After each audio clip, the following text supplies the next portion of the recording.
lo de la radio fue una bendición, porque ayer o antes de ayer recibí un correo de uno de nuestros jóvenes hermanos de nuestra congregación en el barrio de Lavadores, allí en Vigo, y él había enviado un correo a varias personas, me mandó una copia a mí.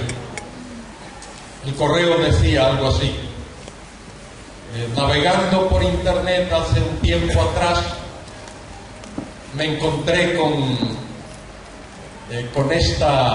este ministerio de la radio a través de internet, y dice: justo hoy navegando me encuentro que hay una entrevista hecha desde Asunción, Paraguay, al hermano Carballosa. Es decir, el mismo día que me hicieron una entrevista aquí, o al día siguiente, pues él la vio allá en Galicia, en Vigo, y avisó a varios hermanos para que pudiesen verla también. Como he dicho, ya ha sido una bendición tremenda, un gozo, una alegría que es imposible de describir con palabras humanas, el haber estado aquí. Hace años todavía vivía nuestro caudillo allá en España. Se celebró un congreso. A ese congreso se le llamó CICE, Congreso Ibérico sobre Evangelización. Estuvimos 4 días en la capital del reino y en Madrid, y el CICE se celebró en el Palacio de Convenciones de Madrid. Lindo edificio, recién construido, recién inaugurado también. Y como he dicho, pasamos 4 días estupendos de bendición, escuchando a expositores de la Biblia, escuchando música preciosa también. Y llegó el último día, y un señor que era el director del centro, aquel Palacio de Convenciones, subió a la plataforma para decir unas palabras de despedida. No recuerdo el nombre de aquel señor, solo recuerdo su apellido Gallo. Señor Gallo subió a la plataforma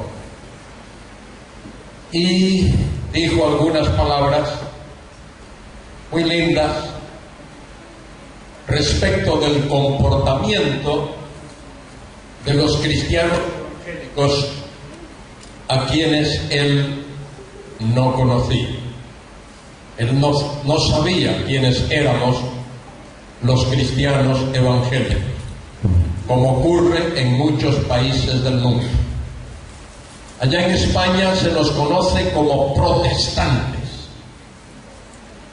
No protestamos de nada, por lo menos en la calle, pero se nos conoce como protestantes. Y el señor Gallo dijo: no conocía a estas personas, no sabía quiénes eran. Pero a continuación dijo lo siguiente, y eso que él dijo se quedó grabado en mi mente y en mi corazón. Dice: me siento como el jefe de estación de una estación del ferrocarril. En España el ferrocarril es muy importante. Sin el ferrocarril no podemos movernos. Es el medio de transporte más importante de nuestro país. Señor Gallo dijo: me siento como el jefe de estación. El jefe de estación mira su reloj y sabe cuándo un tren está para llegar. Él está bien vestido, está uniformado y lleva generalmente una gorra muy interesante. Y dice el jefe de estación, bien uniformado, va al andén, a la plataforma, a esperar la llegada del tren. Y ahí está, esperando la llegada del tren. Tiene una amplia sonrisa en su rostro. Sus ojos brillan. Ese brillo puede verse al parpadear. Y él está allí, sonriente, esperando al tren cuando llega y comienza a ver cómo descienden los viajeros, los pasajeros del tren, y los recibe con una sonrisa. Pasan unos segundos, quizá unos breves minutos, y el tren tiene que partir. Y el rostro de aquel hombre cambia. Ya no hay la sonrisa, ya no hay el brillo en los ojos. Ahora hay una sensación de tristeza en él, una tristeza que le embarga porque el tren tiene que partir. Tiene una banderita, a veces si es de noche una luz, y tiene un silbato para anunciar la partida del tren. Y alza su banderita y suena su silbato, y su rostro está triste, su expresión lo demuestra, porque el tren se va. Yo me siento también en esta mañana como el jefe de estación de la estación de ferrocarril. Hace unos días, María y yo llegamos aquí, concretamente el domingo pasado, y estábamos como el jefe de estación, con la sonrisa y con el gozo, con la alegría de haber llegado. El tren llega, pero ahora el tren tiene que partir. Y sentimos un poco de tristeza y de nostalgia.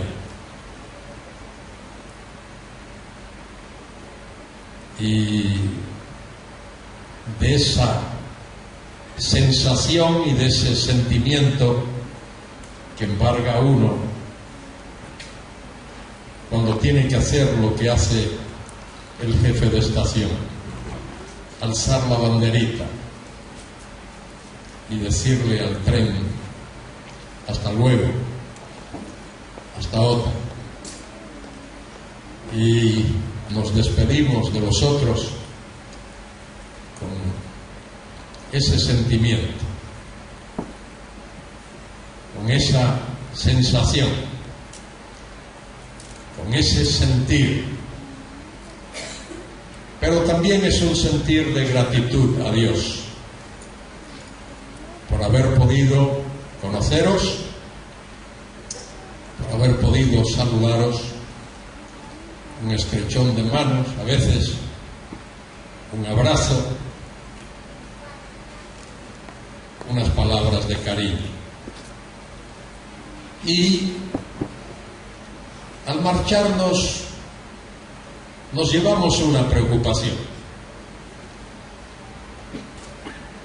La preocupación es que quizá no hayamos podido ser de tanta bendición a vosotros como vosotros lo habéis sido a nosotros. Y damos gracias a Dios por vuestras vidas, por vuestro cariño, por vuestro amor fraternal. Y deseamos que seáis el medio que Dios utilice para traer un gran avivamiento en este precioso país del Paraguay.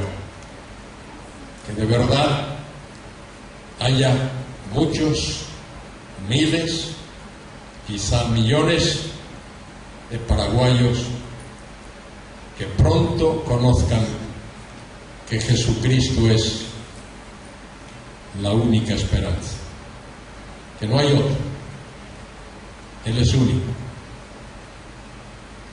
Y no solo único, sino suficiente. Es único porque no hay otro, y es suficiente porque no hace falta otro. No hace falta otro. En Cristo estamos completos. En esta mañana voy a hablar sobre Cristo en el milenio. Hay muchas cosas que podría decir acerca de esto. En una mañana, tiempo breve, no se puede decir todo. Pero quiero como trasfondo de lectura, solo como trasfondo, llevaros al libro de Salmos, Salmo 93,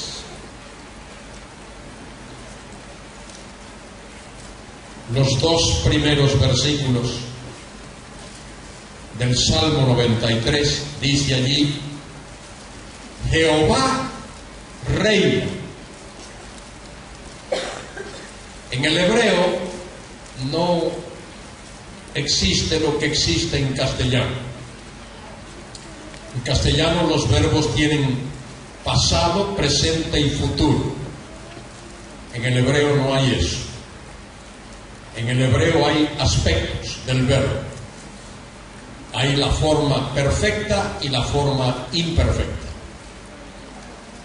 De manera que este versículo bien podría traducirse: Jehová no solo reina, sino que reinará. Jehová reinará. Se vistió o se vestirá de magnificencia.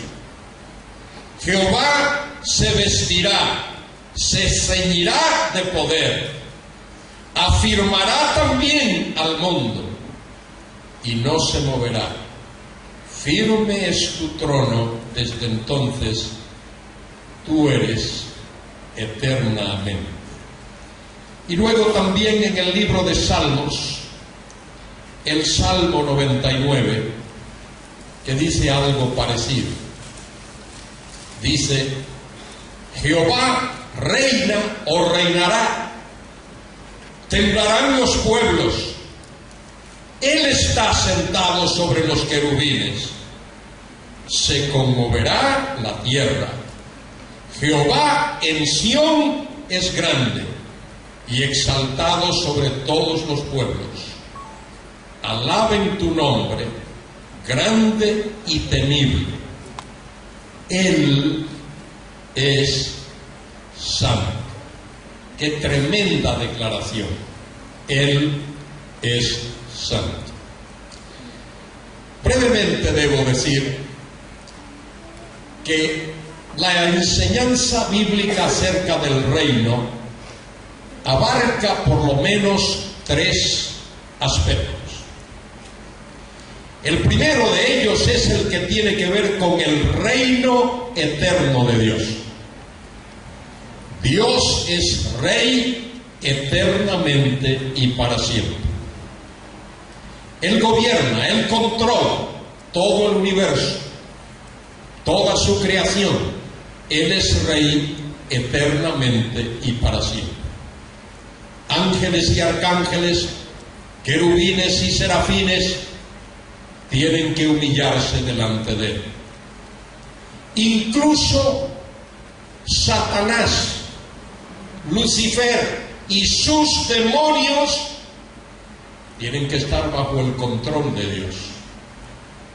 Satanás, en un sentido, es un siervo de Dios. No puede hacer lo que él quiere, hace lo que Dios le permite hacer.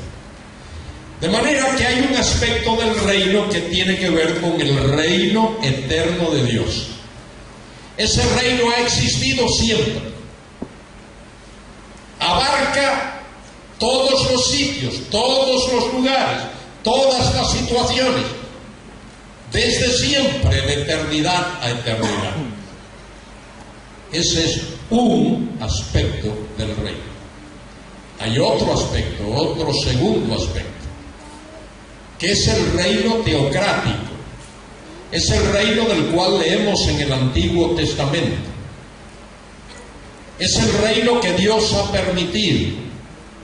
Es el reino que Dios permitió cuando la nación de Israel escogió a Saúl como rey y Dios lo desarraigó después y ordenó a Samuel que ungiese a David como rey. El reino teocrático, Dios gobernando, Dios reinando, pero a través de una persona, de un rey como David, como Salomón, como los descendientes de David. Reino teocrático. Pero en la Biblia se habla de otro aspecto del reino. Y de ese es del cual quiero hablar en esta mañana. Del reino mesiánico. El reino del Mesías. La Biblia nos enseña en todo el Antiguo Testamento que un día el Mesías, ha de reinar en este mundo. Ha de reinar con poder, con gloria, con justicia, santidad y en paz. Habrá paz. El Mesías ha de reinar. Y todo el Antiguo Testamento, las profecías del Antiguo Testamento se proyectan a ese tiempo glorioso cuando el Mesías ha de reinar. Eso se anuncia en las Escrituras. Como he dicho ya, desde Génesis hasta Malaquías se anuncia que el Mesías vendrá a reinar. Ese Mesías que vendrá a reinar será Dios mismo, Jehová, como hemos leído aquí. Jehová reina o Jehová reinará. En el pasaje de Daniel que estudiamos, Daniel 2:45, dice: en los días de estos reyes, el Dios del cielo establecerá, tiempo futuro, establecerá un reino el cual jamás será destruido ni será dado a otro pueblo. Es decir, Dios mismo personalmente reinará en la persona del Mesías. El Mesías tiene que ser Dios. El Mesías es el ungido. El Mesías es el Cristo. Y ese Cristo, ese Mesías, ese ungido es el Hijo de Dios. Cuando hablamos de Cristo como el Hijo de Dios, no hablamos de Él como cuando hablamos humanamente y mencionamos, aquí tenemos al Padre de este Hijo. No hablamos así. Cuando al Cristo se le llama el Hijo de Dios, se está afirmando que Él es Dios. Cuando Jesús preguntó a sus discípulos allí en Cesarea de Filipos: ¿y vosotros quién decís que soy? Pedro contestó: tú eres el Cristo, el Hijo del Dios viviente. Y Cristo le contestó: bienaventurado eres, Simón, hijo de Jonás, porque eso que acabas de decir eso no te lo reveló ni carne ni sangre.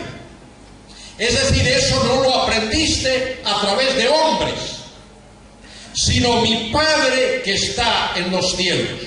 Pedro pudo confesar que Jesucristo es el ungido, el Mesías, el Hijo de Dios, porque Dios mismo se lo reveló. Y cuando la Biblia afirma que Jesucristo es el Hijo de Dios, sencillamente está diciendo que Él, Cristo, es Dios. Porque Hijo de Dios significa que posee los mismos atributos, la misma gloria, la misma eternidad que el Padre. Que Cristo es consubstancial con el Padre, que es coigual con el Padre y que es coeterno con el Padre. Cristo jamás fue creado, jamás fue engendrado, ni en la eternidad ni en ningún momento. Él ha existido siempre. Por eso dice San Juan allí al comenzar su evangelio: en el principio era el verbo. La palabra verbo, logos, o en el arameo memra, significa la expresión, la manifestación visible de Dios. En el principio era el verbo, y el verbo era con Dios, y el verbo era Dios. Este era en el principio con Dios.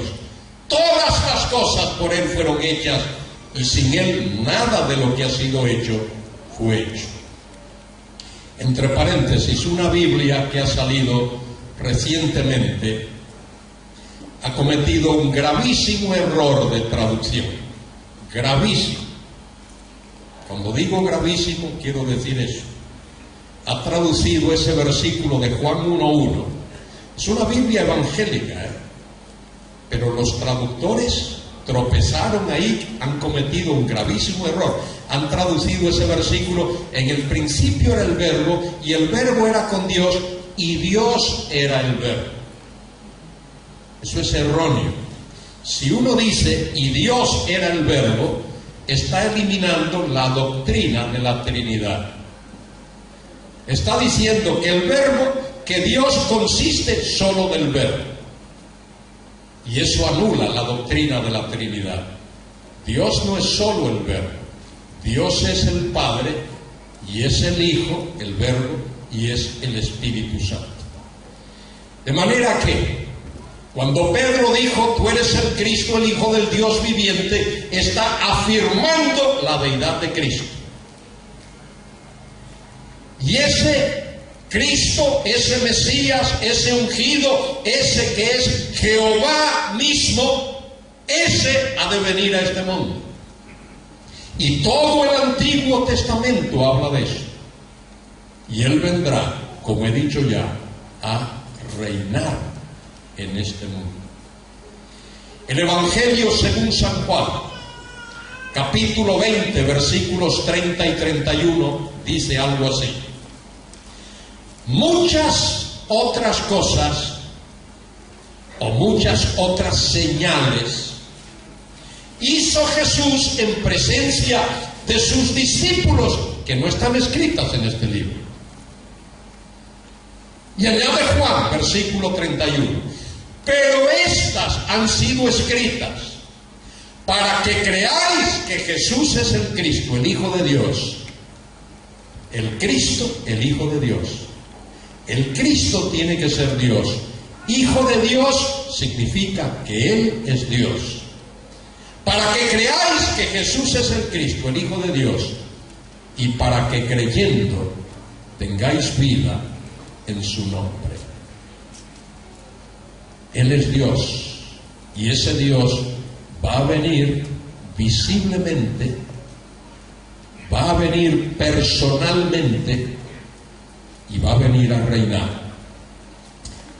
Repito, resumo lo que he dicho, ponedme atención.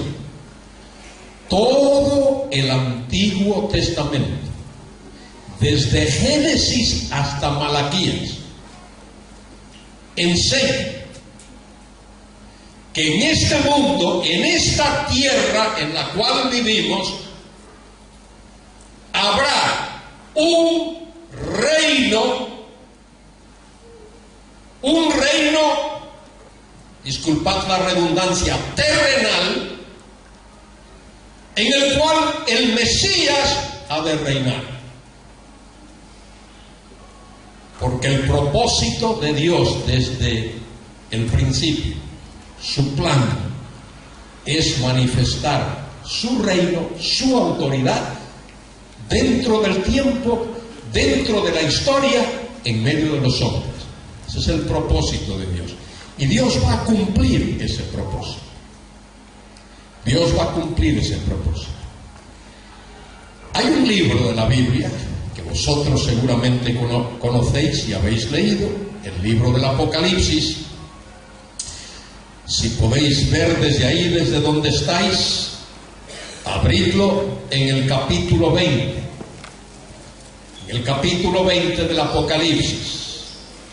Capítulo 19 nos habla del regreso glorioso de Cristo a la tierra.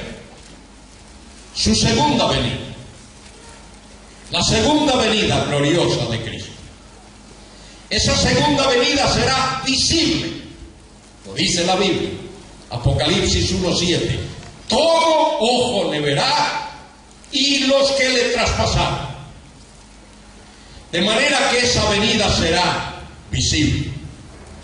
Esa venida será literal y corporal. Hechos 1:11.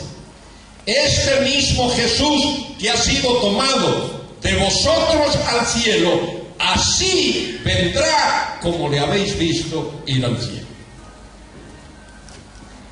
Y esa venida también será no solo visible, no solo literal y física, será judicial. Cristo vendrá a la tierra para juzgar.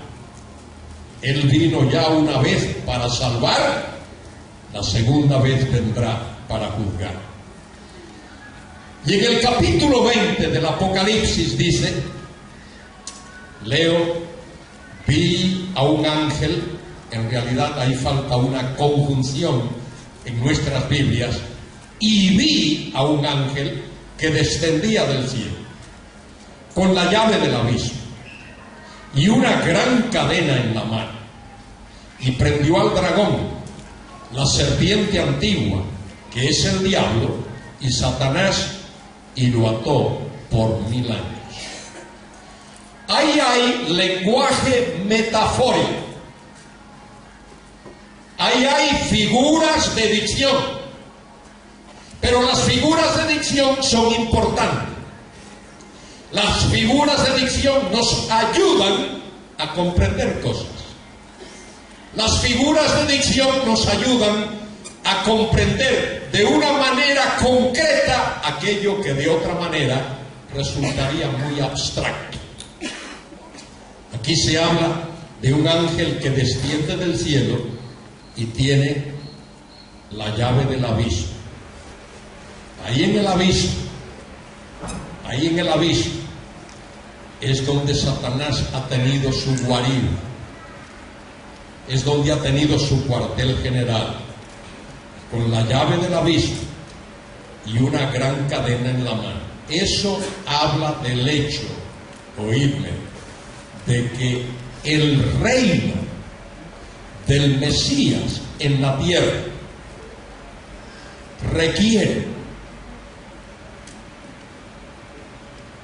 se caracterizará, entre otras cosas, por el hecho de que no habrá actividad satánica en este mundo. Ni Satanás ni sus demonios van a estar activos en la tierra durante el reinado glorioso del Mesías en la tierra.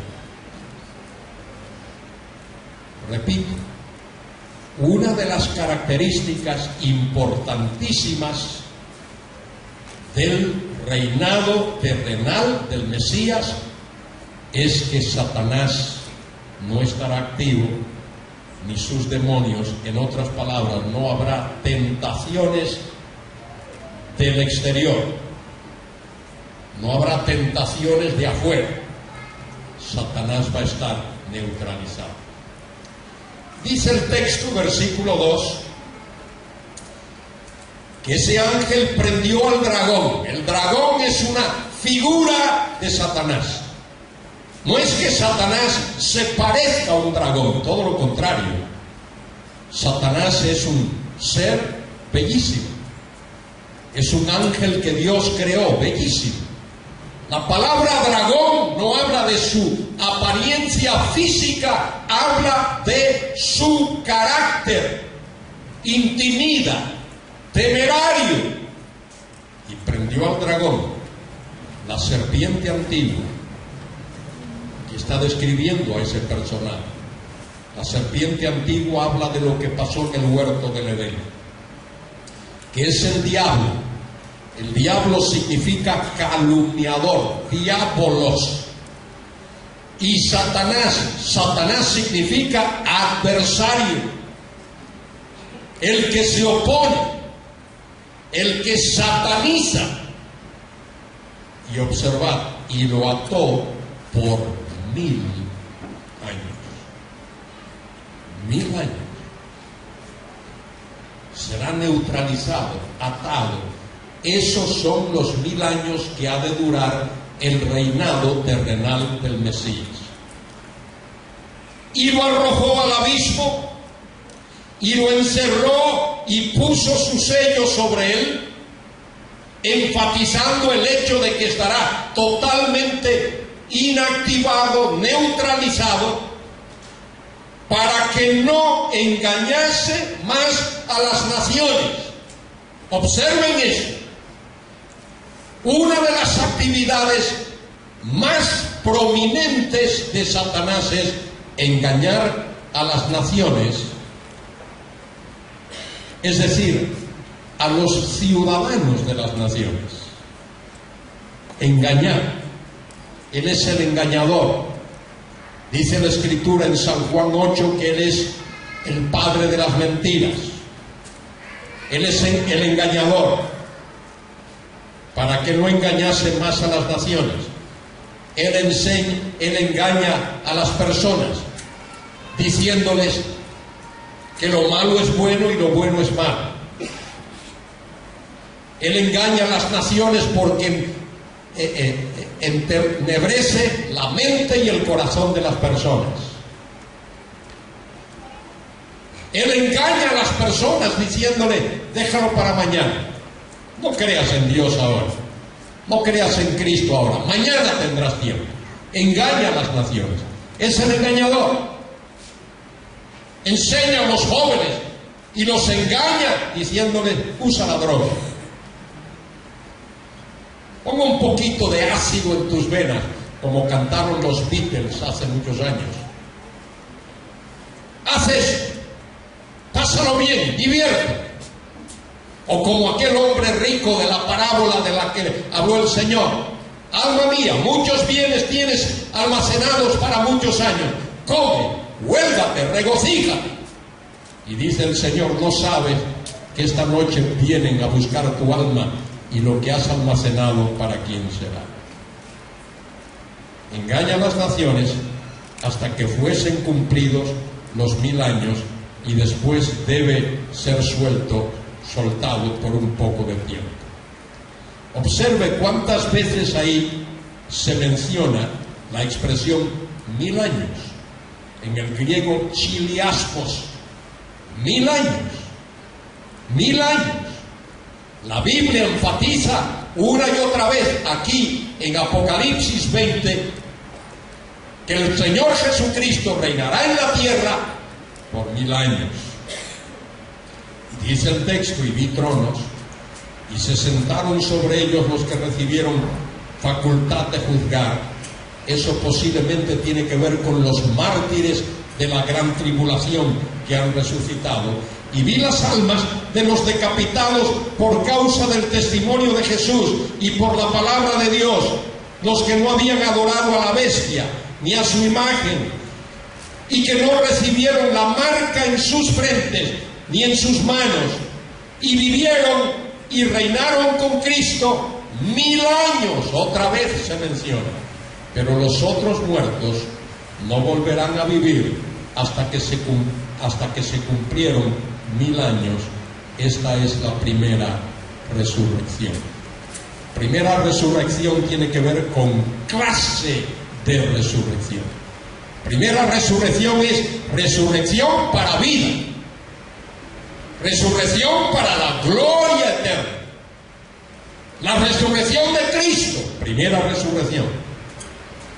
Si hubo personas que resucitaron después que el Señor resucitó, eso sería primera resurrección.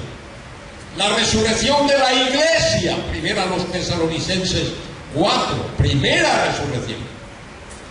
La resurrección de los santos del Antiguo Testamento, primera resurrección. Y la resurrección de los mártires de la tribulación, eso es primera resurrección. Cuando se habla de primera resurrección, es primera clase de resurrección. Y se da en etapas. Luego habrá una segunda clase de resurrección. Y la segunda clase es para aquellos que mueren sin Dios, sin fe, sin esperanza, sin Cristo.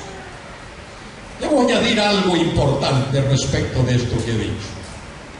He dicho que todo el Antiguo Testamento enseña que habrá un reinado terrenal del Mesías. Eso lo enseñan todos los profetas, que habrá un reinado terrenal del Mesías. Lo enseña el libro de los Salmos también y muchos otros libros.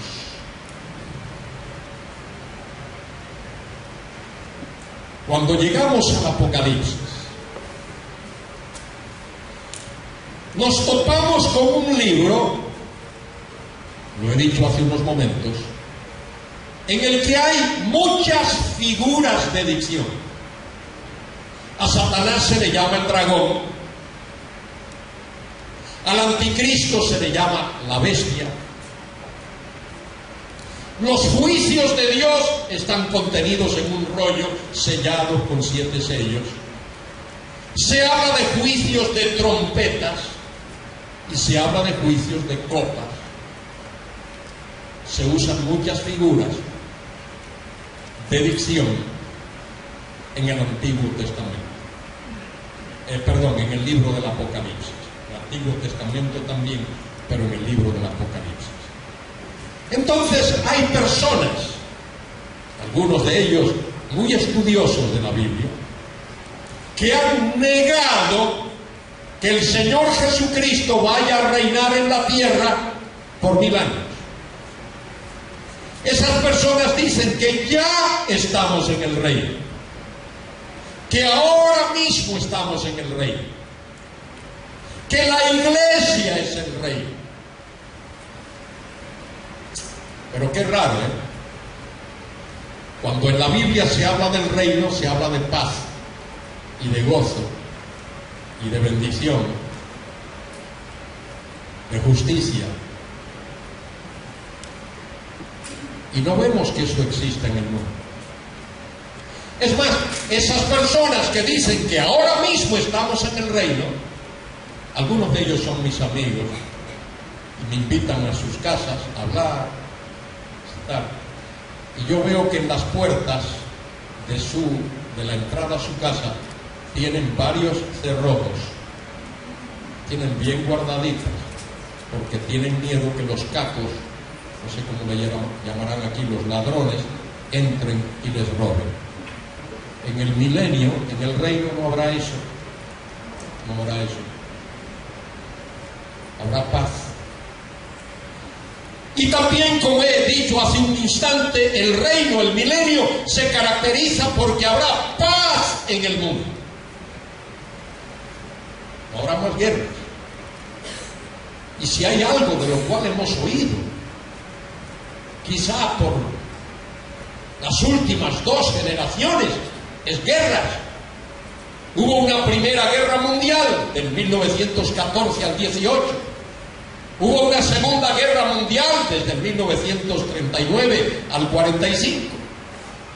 Luego hubo una guerra en Corea y una guerra en Vietnam y después una guerra del Golfo, y ahora mismo, en este momento, se están peleando en el mundo alrededor de 50 guerras en distintas partes del mundo, cosa que no oímos con mucha frecuencia.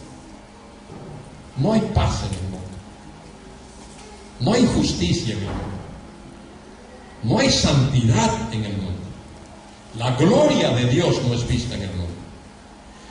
Los hombres en su gran mayoría siguen negando a Dios, blasfemando de Dios, blasfemando de Cristo, blasfemando de la Biblia y blasfemando del Evangelio. Dice la Escritura que cuando el Mesías reine, toda la tierra será llena del conocimiento y de la gloria de Jehová. Es cierto o será cierto que porque el libro del Apocalipsis es un libro de símbolos y de figuras, la enseñanza que acabo de leer en el capítulo 20, donde se habla del reino, del milenio y de los 1000 años, que eso será simbólico. ¿Es eso simbólico? ¿O es algo real en la palabra de Dios?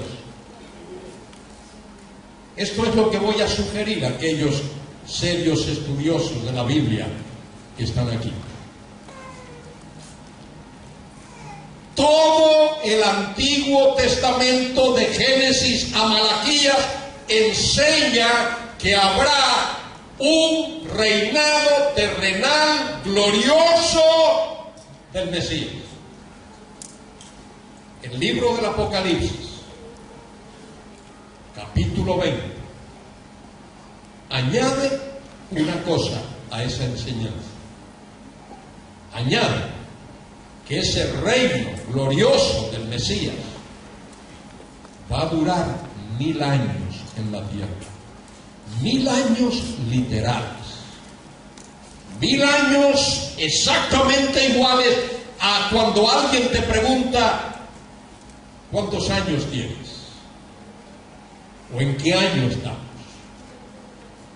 Los años del milenio, la duración del milenio,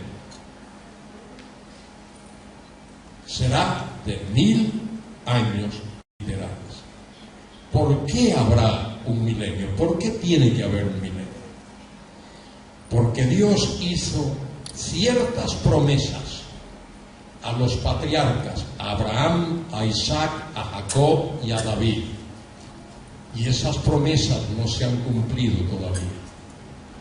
Dios prometió dar a su pueblo, a su nación, Israel, una tierra donde ellos pudiesen habitar con seguridad. Eso no se ha cumplido todavía. Dios ha prometido que el Mesías cumpliría esa promesa de Dios. Miren, el ángel Gabriel le dijo a María la Virgen, Lucas 1, 30 al 32, concebirás. ¿Concibió? ¿Sí o no? Sí. Y darás a luz un hijo. ¿Dio a luz un hijo? Sí. Este será grande. ¿Fue grande? Sí. Será llamado Hijo del Altísimo. ¿Fue llamado Hijo del Altísimo? Sí. 4 cosas ahí que se cumplieron literalmente al pie de la ley. Pero luego viene una quinta cosa.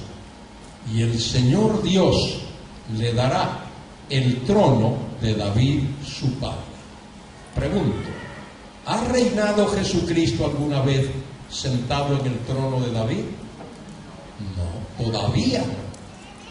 Todavía no. El Señor Dios le dará el trono de David su padre. ¿Qué más? Y reinará sobre la casa de Jacob para siempre. ¿Ha reinado Cristo sobre la casa de Jacob? No. Y su reino no tendrá fin.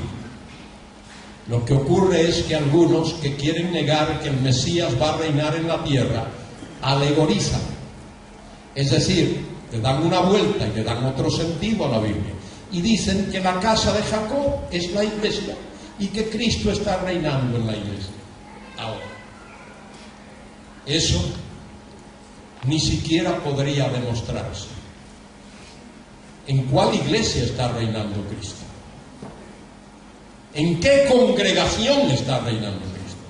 Si muchas veces los hermanos, nosotros mismos, tenemos luchas y celos y problemas y contiendas y entre nosotros mismos no hay paz. Cristo todavía no está reinando en la tierra como Él va a reinar. Miren conmigo allí en el libro del profeta Miqueas. En el libro del profeta Miqueas, algunos tendrán un poquito de trabajo encontrando el profeta Miqueas, pero ahí está, en las Escrituras, justo después de Jonás. Abdías, Jonás, Miqueas. Y luego viene otro libro que casi que ni me atrevo a mencionar, que es el libro de Habacuc, que muchos no saben que existe el libro de Habacuc. Algunos creen que Habacuc es un virus, una bacteria. Abran sus Biblias en el libro de Habacuc. ¿Habacuc? ¿Qué es eso? ¿Qué bacteria es eso? No es ninguna bacteria. Libro del profeta Miqueas. Leo el capítulo 4 y decidme si esto se está cumpliendo ahora o si alguna vez se ha cumplido. Acontecerá en los postreros tiempos que el monte de la casa de Jehová será establecido por cabecera de los montes y más alto que los collados, y correrán a él los pueblos. Vendrán muchas naciones y dirán: venid, subamos al monte de Jehová y a la casa del Dios de Jacob, y nos enseñará en sus caminos y andaremos por sus veredas. Porque de Sión saldrá la ley y de Jerusalén la palabra de Jehová. Y observe ahora: y él juzgará entre muchos pueblos y corregirá a naciones poderosas hasta muy lejos, y martillarán sus espadas para azadones y sus lanzas para hoces. No alzará espada nación contra nación, ni se ensayarán más para la guerra. Y se sentará cada uno debajo de su vid y debajo de su higuera, y no habrá quien los amedrente, porque la boca de Jehová de los ejércitos lo habla. Viene un día cuando habrá paz absoluta en este mundo. En el libro del profeta Isaías, capítulo 65, leo unos versículos allí, donde Dios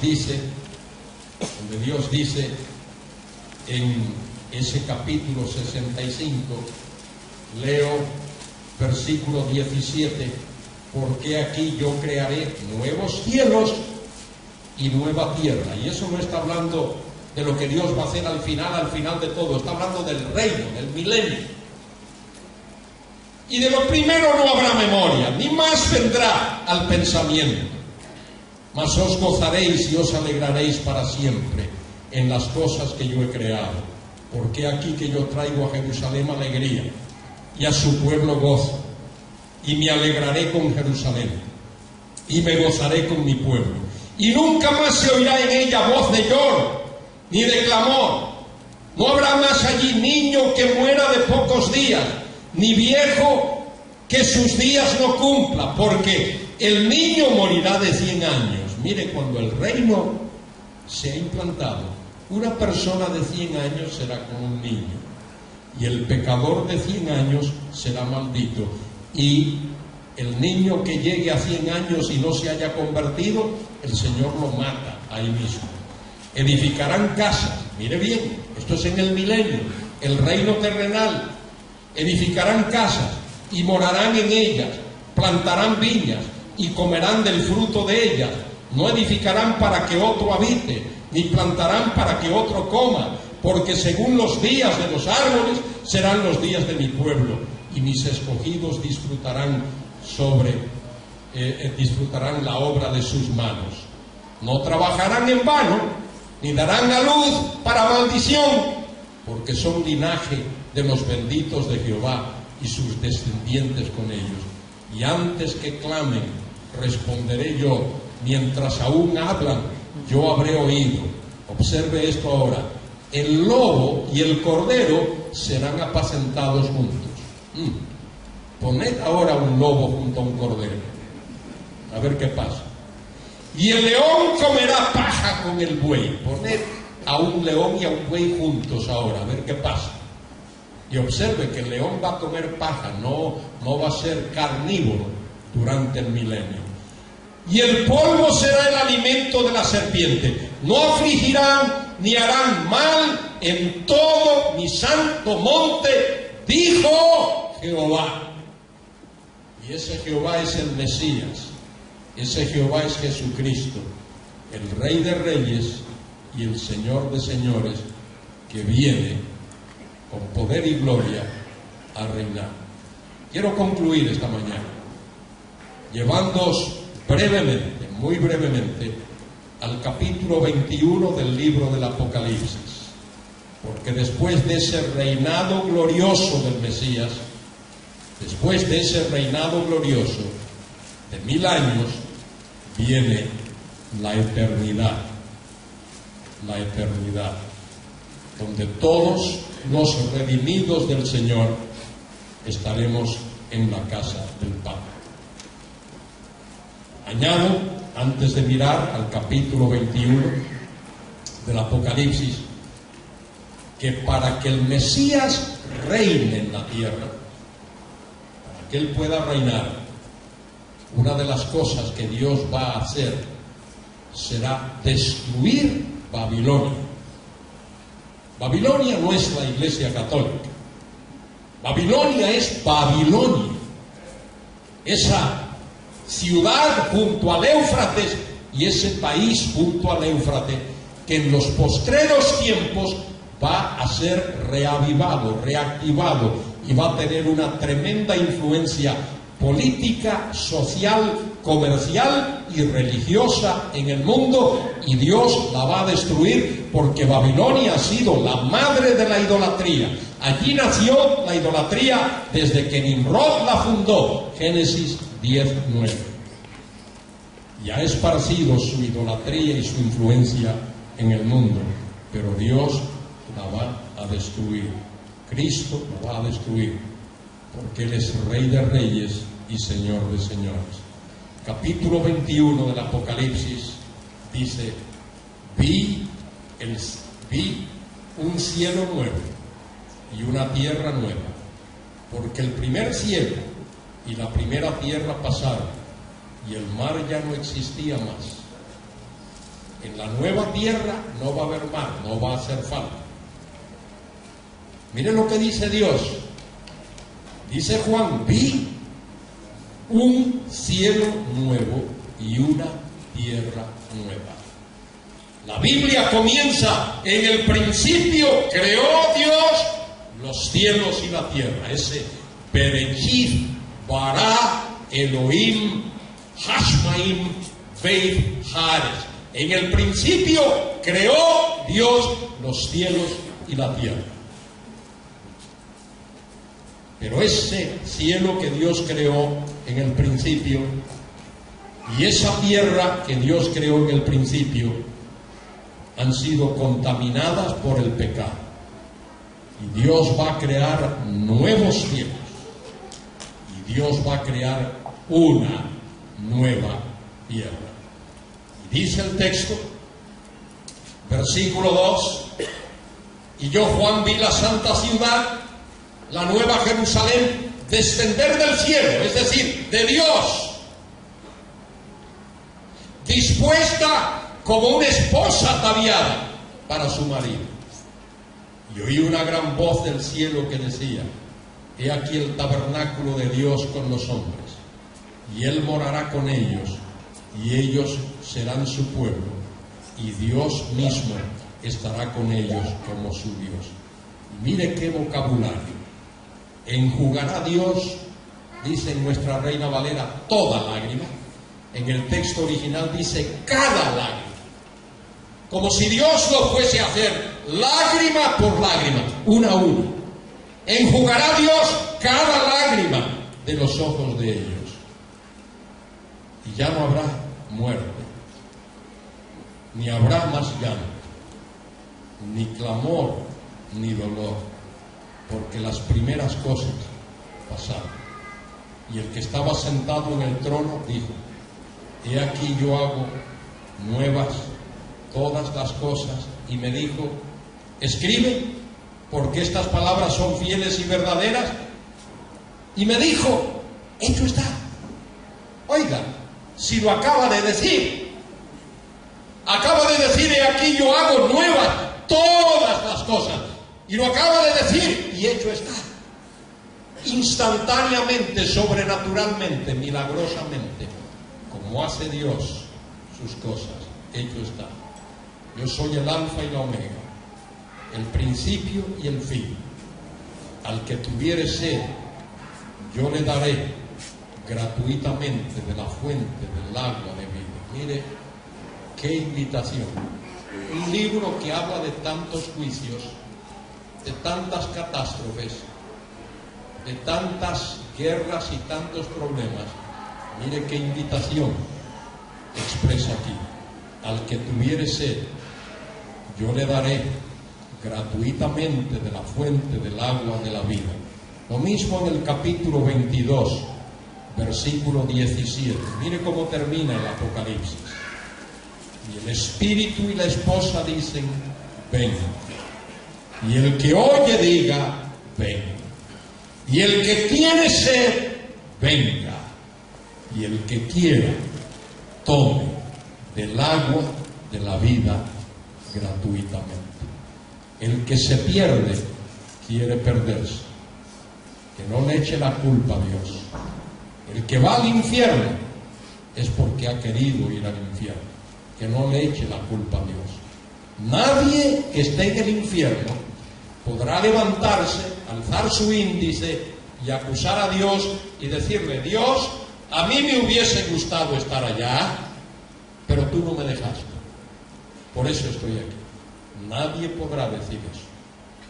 Nadie podrá acusar a Dios de tal cosa. Dios invita al pecador. Hecho está. Y dice la Escritura: el que venciere heredará todas las cosas, y yo seré su Dios, y él será mi hijo. El que venciere, el vencedor, es un participio activo ahí. El vencedor se refiere a todo cristiano, a todo nacido de nuevo. Y luego el Señor muestra la santa ciudad, la nueva Jerusalén, a Juan. Y me llevó en espíritu a un monte grande y alto, y me mostró la gran ciudad santa de Jerusalén, que descendía del cielo, teniendo la gloria de Dios, y su fulgor era semejante a una piedra preciosísima, como piedra de jaspe, como el diamante más perfecto del universo, diáfana como el cristal. Y nos habla del muro. El muro habla de seguridad, nos habla de los nombres inscritos allí. Al oriente tenía, dice, tiene 12 puertas, al oriente 3 puertas, al norte 3 puertas, al sur 3 puertas, al occidente 3 puertas. Y el muro de la ciudad tenía 12 cimientos, y sobre ellos los nombres de los 12 apóstoles. El muro habla de seguridad, esos cimientos hablan de seguridad. Esas puertas, que dice el texto que cada puerta es una perla, y en cada puerta hay un ángel. Ese ángel no es un ángel guardián, es un ángel anfitrión, para dar la bienvenida a todos los redimidos del Señor. Y allí en esa ciudad, la nueva Jerusalén, hay espacio suficiente para todos los redimidos del Señor. Dice el texto que allí no habrá templo, porque el Señor Todopoderoso es el templo de ella y el Cordero. La ciudad no tiene necesidad de sol ni de luna que brille en ella, porque si hubiese sol y luna, ni siquiera brillarían, porque la luz del Cordero desplazaría la luz del sol y de la luna. El sol sería oscuridad y la luna peor todavía. De manera que no hace falta ni sol ni luna, la luz del Cordero. Dice ahí, la ciudad no tiene necesidad ni de sol ni de luna que brillen en ella, porque la gloria de Dios la ilumina y el Cordero es su lumbrera. La palabra gloria, en el hebreo kabod, en el griego la palabra doxa, significa brillo, resplandor, resplandor deslumbrante, la gloria de Dios. Como dice allí en Habacuc 2:14, toda la tierra será llena de la gloria de Jehová. La gloria de Jehová. Y las naciones que hubieren sido salvas andarán a la luz de ella, y los reyes de la tierra traerán su gloria y su honor a ella.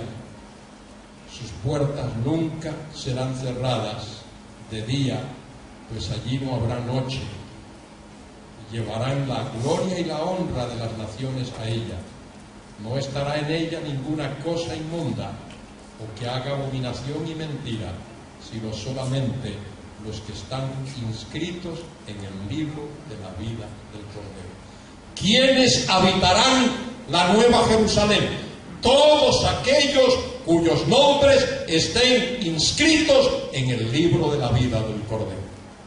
Allí estarán los santos del Antiguo Testamento, desde Abel hasta el último de ellos. Allí estarán los redimidos de la iglesia, esos que están en Cristo y fueron arrebatados a la presencia de Dios. Y allí estarán los mártires de la tribulación, aquellos que rehusaron recibir la marca de la bestia en sus frentes o en sus manos. Todos los redimidos del Señor.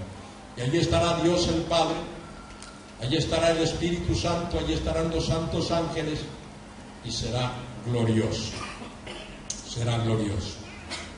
Y brevemente en el capítulo 22 después me mostró un río limpio de agua de vida, resplandeciente como el cristal, que salía del trono de Dios y del Cordero. Ese río habla de bendiciones. Y en medio de la calle de la ciudad, evidentemente hay una sola gran calle en la ciudad. Y en medio de la calle de la ciudad, y a un lado y a otro lado, estaba el árbol de la vida. Esto nos recuerda al huerto del Edén, que produce, dice en nuestras Biblias Reina Valera, 12 frutos, pero en realidad el texto dice 12 cosechas, 12 cosechas, dando cada mes su fruto, y las hojas del árbol eran para la sanidad. ¿Cómo va a ser sanidad si allí no va a haber enfermedad? No, para la salud, para el disfrute, para el gozo de las naciones. Y no habrá más maldición. Y el trono de Dios y del Cordero estará en ella, y sus siervos le servirán. Y observe, versículo 4, muy importante. ¿A quién vamos a ver en el cielo? Dice, y verán su rostro, singular, y su nombre estará en sus frentes. En el cielo no vamos a ver a tres dioses, no vamos a ver a las tres personas de la Trinidad. No nos preocupa, nunca nos ha preocupado el hecho de que no vemos al Espíritu Santo. Pero hay personas que les preocupa si se les dice que no vamos a ver al Padre. Bueno, San Juan 1:18 dice, a Dios nadie le vio jamás. El unigénito, el que está en el seno del Padre, Él le ha dado a conocer. Jesucristo es el revelador de Dios. El Dios invisible se ha hecho visible en la persona de Cristo. Él es imagen del Dios invisible. Él es la manifestación y la representación del Dios invisible. Al único Dios que vamos a ver en la gloria en el cielo es a nuestro glorioso Señor Jesucristo, Jehová de los ejércitos, el que vive y permanece para siempre. Ese que es el alfa y la omega, el principio y fin, el primero y el último. Ese que dice aquí: vengo pronto y mi galardón conmigo para recompensar a cada uno según su obra.